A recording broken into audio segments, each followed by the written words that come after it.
पहाड़ी प्रदेश दिया है। हमने इसके बारे में बहुत सारी बातें सीखी है, क्योंकि इसीलिए यीशु मसीह अब ये इन बातों को सिखाता जा रहा है। याद रखिए, यीशु मसीह अभी चेलों को व्यवस्था से नहीं सिखा रहा। ठीक है, कहां से नहीं सिखा रहा है? व्यवस्था से नहीं सिखा रहा है, बल्कि यीशु मसीह कहां से सिखा रहा है अभी उनको? उस मंदिर के लिए सिखा रहा है जो मंदिर की अभी बनने वाला है, जो मंदिर की यीशु मसीह के जाने के बाद उस परमेश्वर का निवास स्थान बनेगा, यीशु मसीह का निवास स्थान बनेगा, उसके लिए तैयार किया जा रहा है। ठीक है, इसीलिए लिखा है। हमने बहुत सारी बातों को इसमें देखा, दीन बने, नम्र बने, हर एक चीजों को हमने इसमें देखा, मेल मिलाप करने वाले बने। इसमें एक शब्द और क्या है? धन्य है वह जो मेल कराते हैं, क्योंकि वह किसके पुत्र कहलाएंगे? परमेश्वर के पुत्र कहलाएंगे। धन्य है वह जो मेल करवाने वाले हैं, वह किसके पुत्र कहलाएंगे? परमेश्वर के पुत्र कहलाएंगे। इसी की मत्ती सुसमाचार 5 अध्याय, इसी की कोई 23 और 24 आयत पढ़ दे।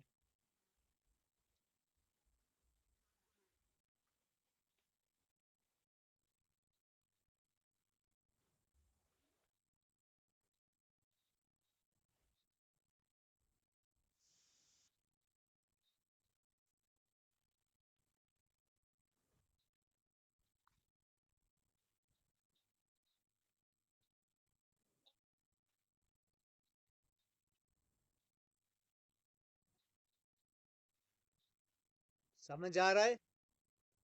मेल कराना, मेल करने वाले। क्या लिखा है यहां पर? हा?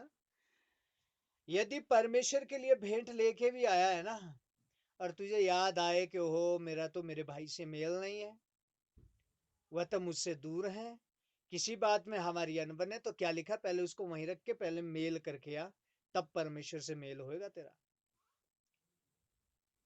क्या लिखा है? पहले तू उससे मेल करा के आ, करके आ, तब जाके किससे तेरा मेल होएगा?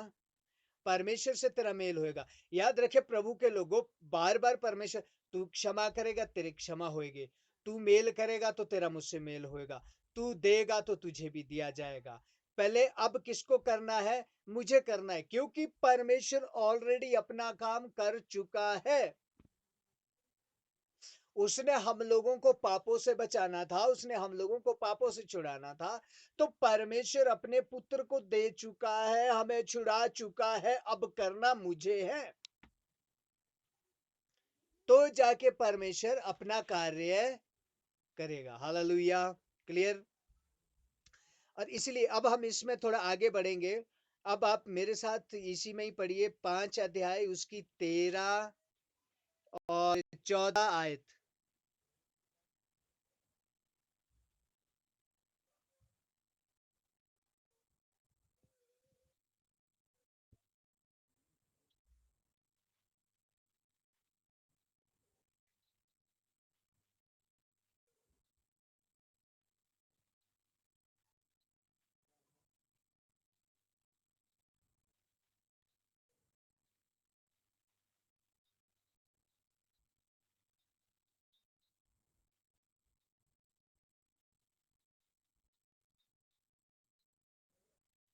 बस यहां दो बातों को फिर यीशु मसीह, देखो पहाड़ी प्रदेश में फिर से दो बातों को यीशु मसीह उनको कह रहा है। अब तुम क्या हो? नमक। अब तुम क्या हो? ज्योति। ठीक है, अब तुम पृथ्वी के हो क्या? अब तुम ध्यान दो, चेलों को कहता है अब ध्यान दो कि मैं तुम्हारे साथ करने वाला क्या हूं। अब तुम पृथ्वी के क्या हो? नमक। ठीक है, यदि नमक का स्वाद ही बिगड़ जाए तो फिर नमक किस काम का? फिर किस चीज से नमकीन करोगे उसको? हाँ? यदि मान लीजिए अभी समंदर से, खानों से नमक आता है, यदि किसी दिन उसका स्वाद ही बिगड़ गया, वो नमकीन होना बंद हो गया, वो फीका हो गया, तो नमक लाएंगे कहां से? आप अपने घर में खाना कितना भी स्वादिष्ट बना लो, कितने भी उसमें मसाले डाल लो, कितना प्याज टमाटर डाल लो, जब तक नमक नहीं है, सब कुछ व्यर्थ है। अब परमेश्वर ने क्या बोला, तुम भी क्या हो, जगत के नमक हो। अरे भैया, जगत के नमक, यदि नमक का ही स्वाद बिगड़ जाएगा तो फिर किससे नमकीन करोगे। यानी कि जो कलुसियो 4:6 के अनुसार हमने पढ़ा था, क्या पढ़ा था हमने वहां पर, पढ़ दो, कलुसियो 4 अध्याय उसकी 6 आयत,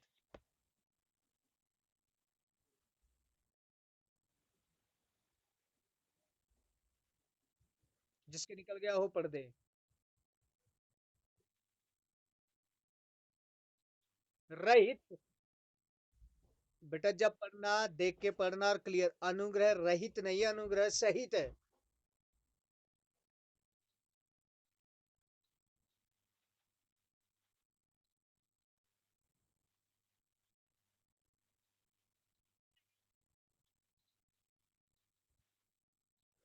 हमें समझ आ रहा है, तुम्हारा वचन सदा कैसा हो, अनुग्रह सहित, और कैसा वचन हो, सलोना।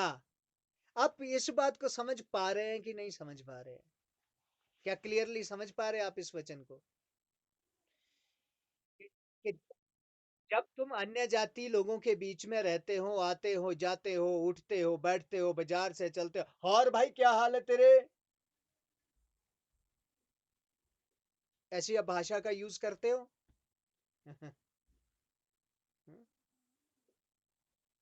जब तुम कहीं जाते हो तो तुम्हारा वचन, तुम्हारा स्वभाव कैसा हो, सलोना, अनुग्रह सहित। अनुग्रह सहित का मतलब क्या है, अनुग्रह सहित का मतलब क्या है, किसी से भी कोई भी मिस्टेक हो जाती है। संसार का लोग कैसा है, यदि बस में चल रहे हैं ना, पाँव के ऊपर यदि उसके गलती से भीड़ भाड़ में पाँव चला गया तो देख के नहीं चलेगा, देख के नहीं चलता, दिखता नहीं है पाँव है नीचे, है ना। और हम भी क्या करते, वैसा ही स्वभाव करते हैं बस के अंदर। लेकिन हमारा क्या होता है, कोई बात नहीं, कोई बात नहीं, गलती से पाँव पड़ गया, कोई बात नहीं। कैसा वचन होना चाहिए हमारा, अनुग्रह सहित, अनुग्रह सहित। और जब हम संसार में रहते हैं, हम दीनता और नम्रता के साथ, मेरे वाइफ का एक प्रश्न था, वो भी हम इसी में क्लियर कर रहे हैं, मेरे साथ निकालिए, पहला पत्रस 2 अध्याय उसकी 13, 14, 15 आयत पढ़ दे।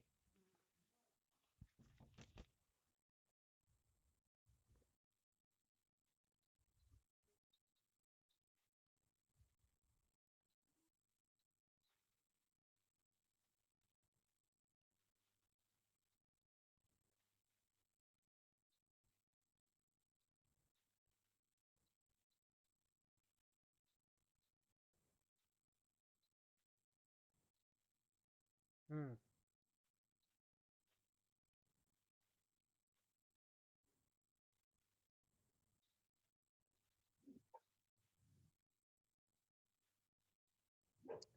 हालेलुया,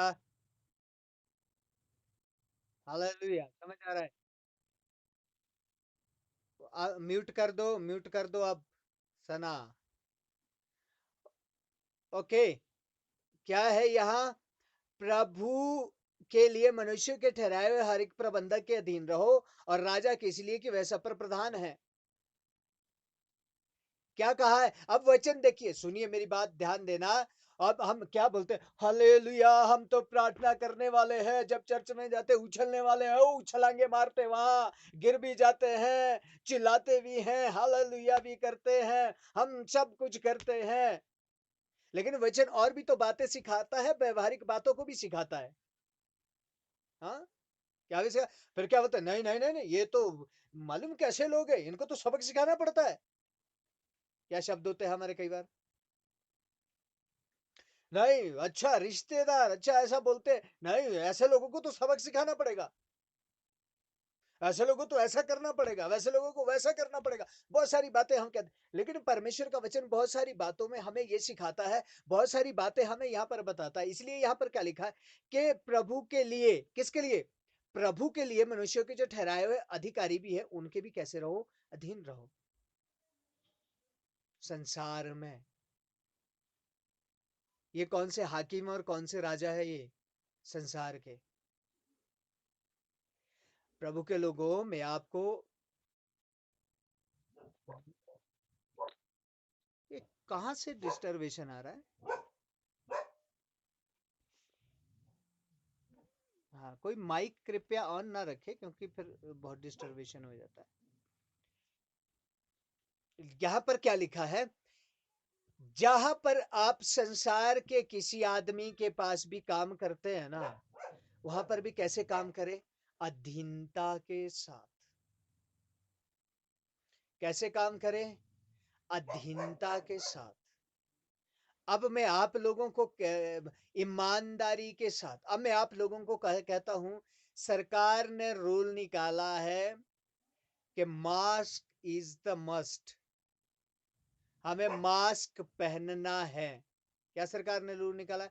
हमें मास्क पहनना है। हम जानते हैं परमेश्वर हमें बचाने वाला परमेश्वर है।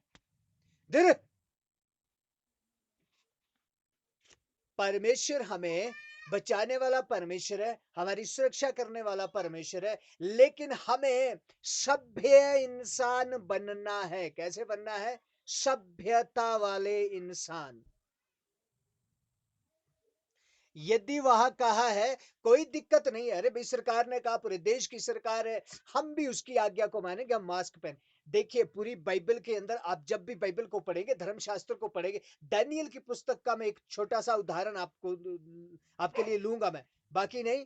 दानियल की पुस्तक से यदि हम छोटा सा उदाहरण पढ़े, धर माफ कर, हम पढ़ेंगे नहीं उससे। जिस समय दानियल को नबूकदनेस्सर राजा ने वहां पर बुलाया, उसको अपने कारो काम के लिए उसने रखा, हर एक चीज के लिए वहां पर रखा गया। तो नबूकदनेस्सर राजा मालूम क्या कहता है? मैंने दानियल जैसा वफादार मनुष्य नहीं देखा। राजा नबूकदनेस्सर क्या कहता है? मैंने दानियल के जैसा वफादार मनुष्य नहीं देखा। क्योंकि उसने परमेश्वर से सीखा था, परमेश्वर के वचन से सीखा था।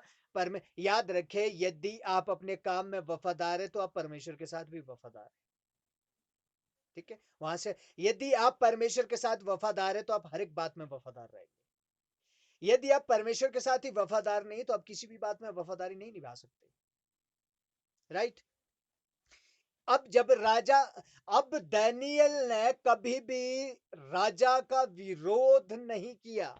शद्रक, मेशक, अबेदनगो, ये तीन और थे जो दानियल के साथ थे, ये भी राजा की हर एक आज्ञा को मानते। राजा जो कार्य देता था उसको इतनी वफादारी से निभाते थे कि बहुत ज्यादा वफादारी से।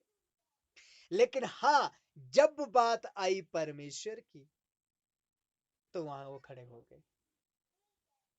याद रखे, वो किसी भी बात में विरोध में नहीं गए राजा के, लेकिन राजा के विरोध में कब गए? जब राजा ने आज्ञा निकाली कि यहां मूर्ति की पूजा करनी पड़ेगी और परमेश्वर को छोड़ना पड़ेगा। उन्होंने कहा, राजा हम तेरे हर एक बात को मानते हैं, तेरे हर एक रूल को मानते हैं, जैसा तू अपने देश में करता है वैसे हम चलते हैं, जो तू कहता है वो हम करते हैं, लेकिन जहां तू बात कर रहा है कि परमेश्वर को छोड़ दो, ये हमसे नहीं होगा। अब वो कहता है तू मैं आग के भट्टे में डालूंगा, कोई बात नहीं, मैं जाने के लिए तैयार हूं। उसके बाद राजा बेलशस्सर आया, राजा नबूकदनेस्सर का बेटा राजा बेलशस्सर आया। उसके समय में दानियल वफादारी से काम करता है, पूरे देश का सबसे वफादार इंसान है। लेकिन जब परमेश्वर की बात आई, उसने कहा मैं परमेश्वर को नहीं छोड़ता। राजा ने क्या कहा? मैं तुझे शेर की मान में डाल दूंगा। उसने कहा ठीक है, मैं जाने के लिए तैयार हूं, लेकिन मैं परमेश्वर के विरुद्ध नहीं जाऊंगा। मैं तेरी अधीनता में, इसीलिए क्योंकि वचन कहता है कि अधीन रहो। कई बार परमेश्वर ही ऐसे राजाओं को, ऐसे नेताओं को आने देता है, कई बार हमें सबक सिखाने के लिए। अभी छोटा उदाहरण मैं आपको देता हूं। पौलुस, कितने लोग पौलुस के बारे में जानते हैं कि वो सेवकाई करने से पहले उसका जीवन कैसा था? कितने लोग जानते हैं? सेवक, जब जब तक उसको प्रभु ने चुना था, क्या था वो? विरोधी। वो खुद कहता है कुरिन्थियों की पत्री में कि मैंने खुद मसीह लोगों को मारा है, पीटा है, भगा दिया उसने। किसने? पौलुस ने। तो परमेश्वर ने तो उसको चुनना था, परमेश्वर जानता था कि मुझे उसको चुनना है। तो प्रभु के लोगों, परमेश्वर ने पहले ही क्यों नहीं चुन लिया? क्यों उसके लोगों को परेशान करने दिया? हम बड़े ध्यान से देखिए, मैं फिर से कहता हूं, कोई भी बात, कोई भी वचन, कोई भी कार्य परमेश्वर का मिथ्या नहीं होता। मिथ्या मतलब बिना मतलब का नहीं होता। उसमें हर एक बात में गहराई है, हर एक बात में कारण है। अब परमेश्वर ने, अरे जब परमेश्वर ने उसको चुनना ही था, तो फिर लोगों को सताने क्यों दिया? हम्म? कोई सोच के बोलेगा? चलिए ऐसे समझ। हम्म।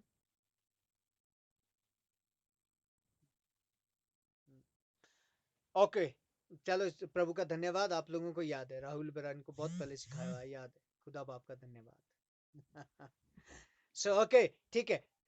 कारण क्या हुआ? मालूम कारण क्या हुआ? देखिए, यीशु मसीह ने आज्ञा क्या दी थी? तुम ठहरे रहो, एक सहायक मैं भेजूंगा, सहायक तुम्हारे बीच में आएगा, और उसके बाद तुम सामरिया, यहूदिया और इस संसार के छोर छोर तक क्या ठहरोगे? मेरे गवाह। क्या ठहरोगे? मेरे गवाह। लेकिन उन्होंने क्या किया? वो क्या करते थे मालूम है? चल भाई पतरस, कल तेरे घर आएंगे हम प्रार्थना के लिए, और मुर्गा शुर्गा बना के रखना, आएंगे हम प्रार्थना करेंगे, हालेलुया करेंगे, खाना पीना खाएंगे, सो जाएंगे वहां पर। अब पतरस के घर पहुंच गए, आज प्रार्थना हुई, और कल यूहन्ना हम तेरे घर में आएंगे प्रार्थना के लिए, कल वहां गए। और परसों अंद्रयास हम तेरे घर में आएंगे, चौथे हम इसके घर में जाएंगे, चौथे हम इसके घर। अब उन्होंने क्या करना शुरू किया? घूमना। महारारे पर प्रभु कहता है, मैंने कहा निकलो यहां से, दुनिया के छोर छोर तक पहुंचो। लेकिन नहीं, वो क्या कर रहे? घूमे जा रहे, वहीं पर विश्वासी बन गए, तालियां पीट रहे, हालेलुया, प्रार्थना कर रहे हैं, क्योंकि लोग तो इकट्ठे हो गए हुए हैं, कलीसिया बन चुकी है। अब हम प्रार्थना करेंगे, जोश के साथ करेंगे, उछल कूद से करेंगे, और एक दूसरे के घर में तालियां पीट रहे, रोटियां खा रहे, और मस्ती से प्रभु में जी रहे हैं। परमेश्वर ने बोला ऐसे नहीं जाओगे, तो अपना ऐशो आराम छोड़ के ऐसे नहीं जाओगे, है ना? कौन मनुष्य जो ऐशो आराम छोड़ के जाता है ना? अब परमेश्वर ने क्या किया? पौलुस को बोला, चल भाई हाथ में डंडा ले, भगा इनको। क्या बोला परमेश्वर ने? पौलुस को, पौलुस उसका नाम पहले शाऊल था, हाथ में डंडा लिया, और क्या बोला उसको? भगा दे इनको यहां से, क्योंकि मैंने इनको यही यही के लिए नहीं रखा है, इनको दुनिया के छोर छोर तक मैंने रखा है। अब पौलुस ने डंडा लिया, सबको भगाया, भाग भाग के, भाग भाग के, पता नहीं कहां कहां पहुंच गए लोग। हाँ, यहूदा हमारे हिंदुस्तान तक पहुंच गया, और इतना भगाया उसने कि पूरी दुनिया में सुसमाचार फैले। जब देखा परमेश्वर ने कि ठीक हो गया अब ये काम, अब सारे अलग अलग देश में जाके भाग गए हैं, अब जहां ये जाएंगे वहां सुसमाचार फैलेगा, अब मेरा कार्य फैला। अब बोला, पौलुस इधर आ, किसको सता रहा है तू?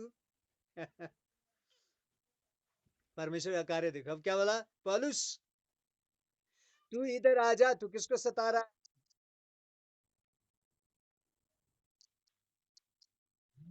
हाँ, तो मैंने क्या बोला? मैंने किसका नाम किया? सॉरी, माफ कीजिए, यहूदा तो मर गया वहीं। हाँ, okay, sorry. Thank you, thank you, thank you for correction के लिए। हाँ, थोमा हमारे देश में आया था, माफ कीजिए, माफ कीजिए, क्योंकि यहूदा ने तो सुसाइड कर लिया। Sorry, thank you. सो अब क्या होता है? जब देखा परमेश्वर ने, सब भाग गए ना, जो जो परमेश्वर ने करना था वो हो चुका। अब क्या किया गया? परमेश्वर ने उसी को पकड़ा, पौलुस को, आ जा, तू भगा रहा है ना इनको, इसलिए भगा रहा है कि मेरे पीछे चलते, अब तू मेरे पीछे चल। परमेश्वर ने क्या किया? उसी को पकड़ के चला मेरे पीछे। अब वही पौलुस मार खा रहा है यीशु के लिए। अब दूसरा कुरिन्थियों 6 अध्याय में अपनी गवाही देता है, इतनी बार मैंने कोड़े खाए, इतनी बार मैंने बेंते खाई, इतनी बार मेरे साथ ऐसा हुआ वैसा हुआ, अब मुझे कौन परमेश्वर के प्रेम से अलग कर सकता है? किसी में हिम्मत नहीं है।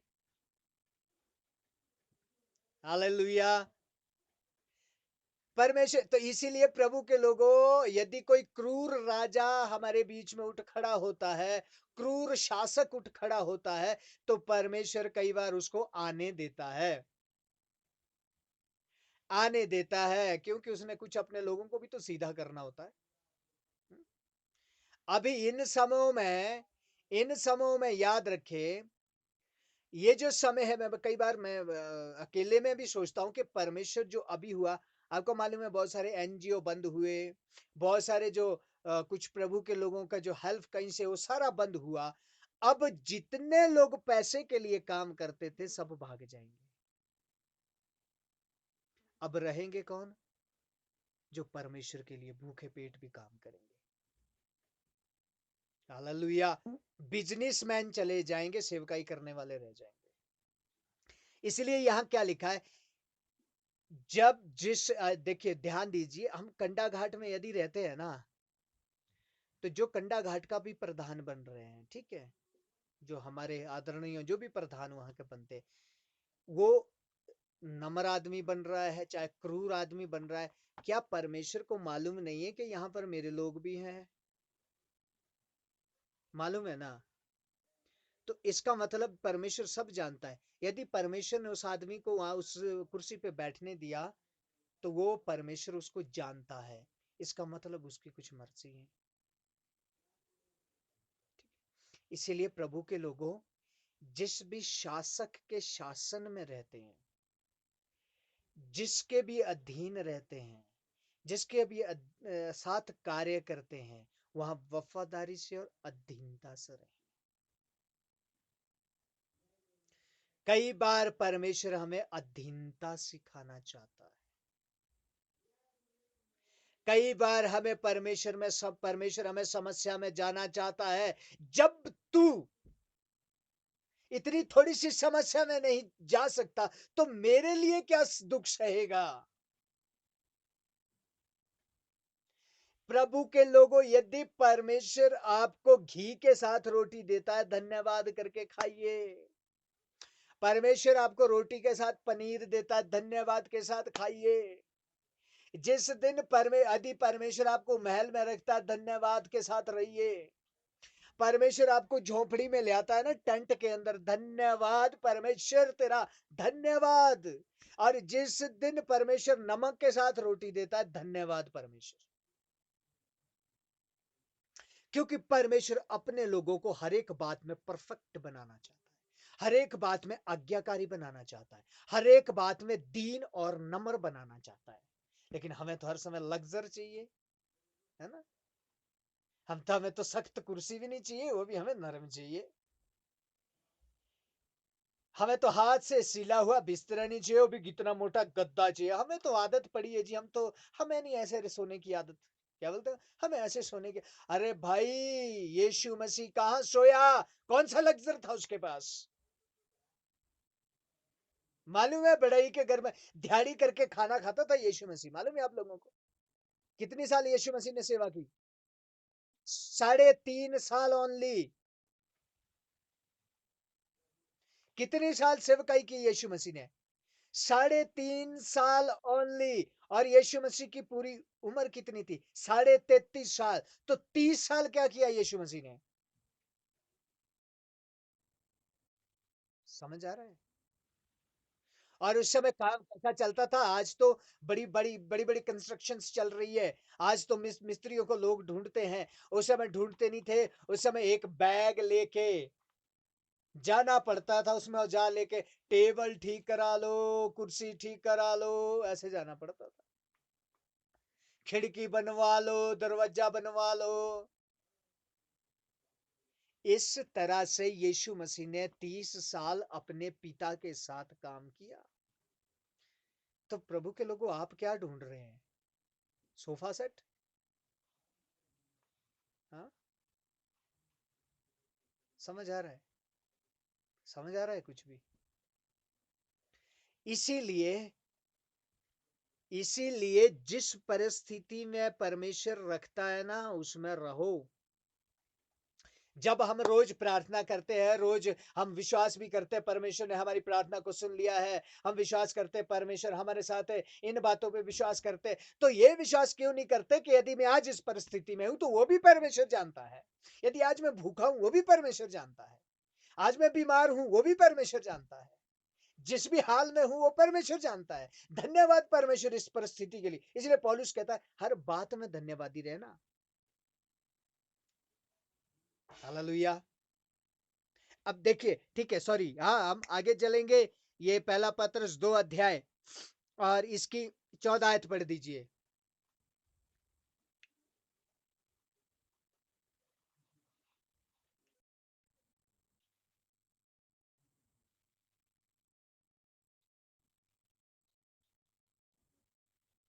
हाकिमों को यदि खड़ा किया है परमेश्वर ने, पुलिस को यदि खड़ा किया है, होने दिया है, ये कानून होने दिया है परमेश्वर ने, तो किस लिए कुकर्मियों को दंड भी मिले और सुकर्मियों की प्रशंसा हो।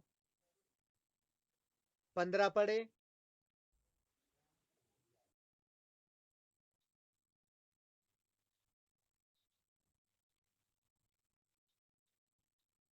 हालेलुया।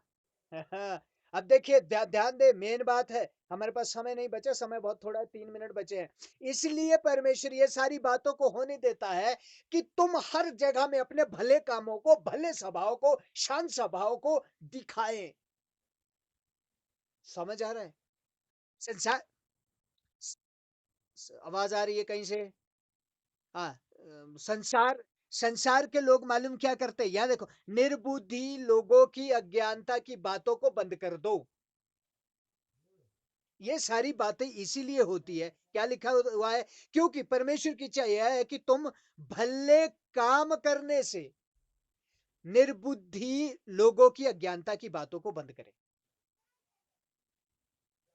हालेलुया। इसका मतलब क्या है?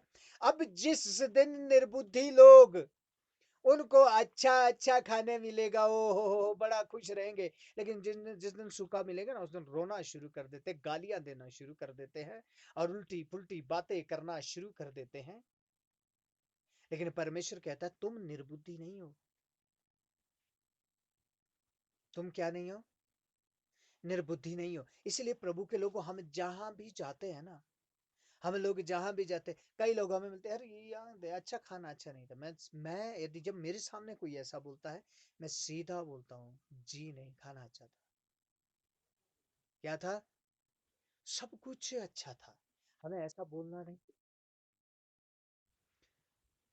और लोगों को आ रहा है? ओके। आपके सिग्नल वीक है शायद राकेश भाई। ठीक है, तो इसीलिए यहां पर क्या लिखा है, ताकि निर्बुद्धि लोग भी देखें कि यार ये लोग हैं कैसे हैं। हुँ?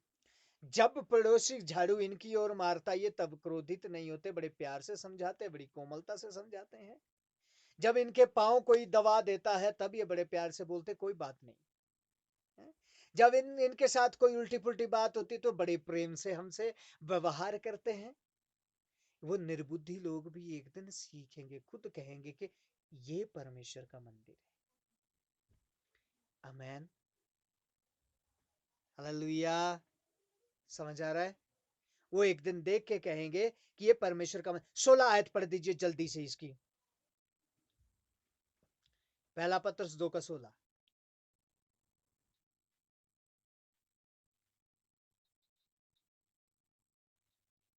हाँ, हाँ, परमेश्वर ने तुम्हें स्वतंत्र किया है और अपने आप को स्वतंत्र भी समझो, लेकिन इस स्वतंत्रता को बुराई की आड़ मत बनाओ। समझ आ रहा है? बुराई की आड़ नहीं बना। बहुत सारे मसीह लोग मालूम क्या करते हैं, इस स्वतंत्रता को बुराई की आड़ बनाते हैं। नहीं, परमेश्वर ने तो देखिए हमें आजाद किया है, गुलाम तो नहीं, हम कुछ भी करें। एक वचन है पहले कुरिन्थियों में, तुम चाहे जो कुछ खाओ पियो परमेश्वर की महिमा के लिए करो। तो उस वचन को बहुत सारे जो नशेड़ी लोग ना, शराबी लोग क्या बोलते हैं, वहां तो लिखा है परमेश्वर, अरे कौन है जो दारू परमेश्वर के लिए पीता है? हाँ? उसे महिमा होती है परमेश्वर की, होती है महिमा परमेश्वर की। और वो समझते नहीं है वहां संदर्भ क्या है। संदर्भ है वहां मूर्ति पूजा का। उसके पीछे की जो कहानी क्या है, मूर्ति पूजा, उसके बारे में सिखा रहा है। इसीलिए प्रभु के लोगों, हम परिपक्व बने वचन में। परिपक्व, कहीं का भी वचन कहीं ना घुसेड़ दे, ठीक है, हर एक कहीं का भी वचन कहीं ना घुसेड़ दे, उसके मतलब को समझो कि परमेश्वर कहना क्या चाहता है, उसके अनुसार हम बाइबल पढ़े, प्रार्थना करें, वचन को सीखते चले जाए, ताकि हम परिपक्व हो जाए, ताकि दूध पीने वाला ही ना रहे, हड्डियां भी खाना शुरू कर दो भी। दूध ही ना पीते रहे, 10 साल विश्वासी हो गए, 20 साल विश्वासी हो गए, अभी भी दूध पीते, हड्डियां अभी भी यहाँ फंसती कड़े में। ओके, इसीलिए हमें वचन में परिपक्व होना और बढ़ना चलना बहुत जरूरी है। इसलिए हमारे पास ये बहुत अच्छा साधन है कि हम इसके द्वारा आगे बढ़ते जा रहे हैं। इसलिए प्रभु के लोग, हम पृथ्वी के नमक है, जब इस पृथ्वी पे है तो आप उस स्वाद को लोगों को चखाओ कि सही में ये आदमी और है, सही में आदमी दीनता और नम्रता वाले लोग हैं, सही में इनका स्वभाव कुछ और अलग ही है। एक बिल्डिंग में 10 किराएदार रहते, लेकिन उन 10 किराएदारों से ये एक किराएदार, ये अलग है। ये लोग भाई, इनका बोलना चलना उठना बैठना बातें करना स्वभाव हर एक चीज डिफरेंट है। ये है वो नमक। नमक जिस भी चीज में मिलता है ना, उस चीज को नमकीन बना देता है। हमें भी जिस भी माहौल में हम जाते हैं ना, उस माहौल में फीके नहीं होना, बल्कि उस माहौल को भी नमकीन बना देना। परमेश्वर का नमक, परमेश्वर की आत्मा का नमक। हालेलुया। हमारा समय ऑलरेडी बस खत्म है। इसलिए प्रभु के लोगों, प्रभु आप सब लोगों को इस वचन के द्वारा आशीष दें। आप बढ़ते जाएं, प्रार्थना करते रहे। आइए हम प्रार्थना करेंगे। पिता परमेश्वर, धन्यवाद हो प्रभु सारी बातों के लिए।